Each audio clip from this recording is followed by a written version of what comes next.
আজিৰ সময়ত অতিকৈ প্ৰয়োজনীয় এখন ডকুমেণ্ট হৈছে পেন কাৰ্ড। পেন কাৰ্ডখন বেংকত একাউণ্ট খোলাৰ পৰা আদি কৰি যিকোনো কামতেই বিচৰা হয়। যদি আপোনালোকৰ পেন কাৰ্ডখন কেতিয়াবা হেৰাই যায়, তেতিয়াহ'লে আপোনালোকে কি কৰিব? বন্ধুসকল, আপোনালোকে অনলাইন পেন কাৰ্ডখন ডাউনলোড কৰি উলিয়াই ল'ব পাৰিব। যদি নাজানে কেনেকৈ অনলাইন পেন কাৰ্ডখন ডাউনলোড কৰিব, তেন্তে ভিডিঅ'টো সম্পূৰ্ণ শেষলৈকে চাই থাকক।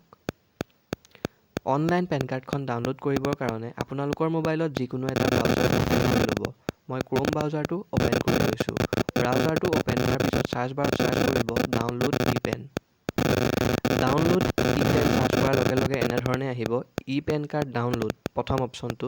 এই অপশ্যনটোত ক্লিক কৰি দিব। তাৰপিছত ইয়াত এনেধৰণে আহিব, ইয়াত তললৈ আহিব। তললৈ আহিলে দেখিব একনলেজমেণ্ট নাম্বাৰ। যেতিয়া পেন কাৰ্ডখন আপোনালোকে প্ৰথম উলিয়াইছিল, তেতিয়া আপোনালোকক এখন শ্লিপ দিয়া হৈছিল, তাত একনলেজমেণ্ট নাম্বাৰ বুলি আছিল। যদি সেই নাম্বাৰটো আপোনালোকৰ হাতত আছে, তেতিয়াহ'লে এই বক্সটোত একনলেজমেণ্ট নাম্বাৰটো টাইপ কৰি দিব। আৰু তলত আছে চাওক কেপচা, কেপচাটো টাইপ কৰি ছাবমিট কৰিব। ছাবমিট কৰাৰ লগে লগে আপোনালোকৰ পেন কাৰ্ডখন ফ্ৰীতে আপোনালোকৰ মোবাইললৈ ডাউনলোড হৈ যাব।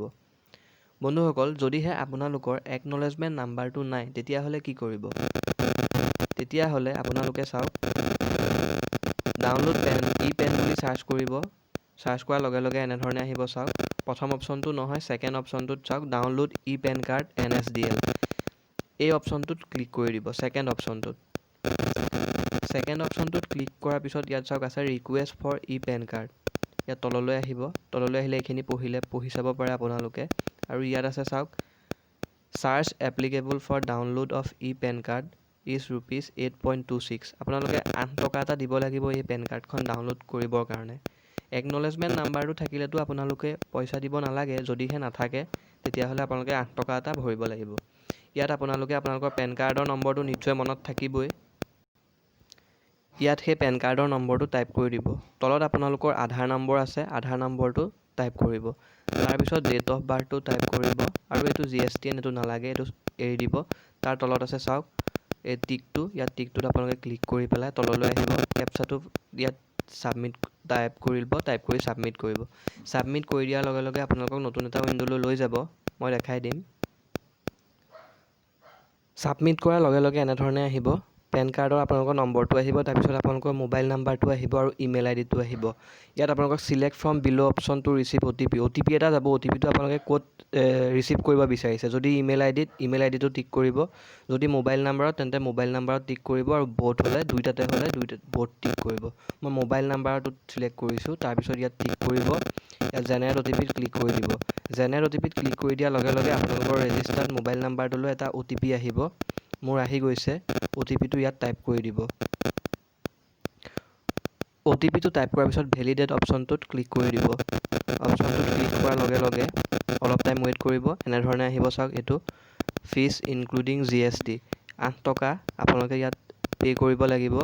ট্ৰেনজেকশ্যন আইডিটো দি দিছে। পে' কনফাৰ্ম অপশ্যনটোত ক্লিক কৰি দিব। ক্লিক কৰি দিয়াৰ লগে লগে এনেধৰণে আহিব চাওক আপোনালোকে কিহেৰে পে'মেণ্ট কৰিব বিচাৰিছে। ক্ৰেডিট কাৰ্ডেৰে হ'লে ক্ৰেডিট কাৰ্ডে, ডেবিট কাৰ্ড যদি দিয়ে ডেবিট কাৰ্ড, ইণ্টাৰনেট বেংকিং হ'লে ইণ্টাৰনেট বেংকিং দি, যদি আপোনালোকৰ পে'টিএম ৱালেট আছে তেতিয়াহ'লে ৱালেটৰ পৰা দিব পাৰিব। UPI অপশ্যন আছে। আপোনালোকে ইয়াত পে'মেণ্টটো কৰিব পাৰিব। পে'মেণ্টটো কৰাৰ পিছত মই দেখাই দিছোঁ ইমেইললৈ আপোনালোকৰ পেন কাৰ্ডখন চেণ্ড কৰিব। পে'মেণ্টটো কৰাৰ পিছত এনেধৰণে আপোনালোকৰ ৰেজিষ্টাৰ্ড ইমেইললৈ মেইল পঠিয়াই দিব আপোনালোকৰ পেন কাৰ্ডখন। এয়া চাওক পেন নাম্বাৰটো দিব, তলত আপোনালোকৰ পেন কাৰ্ডখন আছে। পেন কাৰ্ডখন ইয়াত টিক কৰি ডাউনলোড কৰি ল'ব পাৰিব আপোনালোকে। তো বন্ধুসকল, এনেকৈ আপোনালোকে আপোনালোকৰ যদি পেন কাৰ্ড হেৰাই, পেন কাৰ্ডখন ডাউনলোড কৰিব পাৰিব অনলাইন অতি সহজেই। যদি ভিডিঅ'টো ভাল লাগিল তেন্তে এটা লাইক কৰিব আৰু চেনেলটো প্লিজ ছাবস্ক্ৰাইব কৰি থৈ যাব। ধন্যবাদ।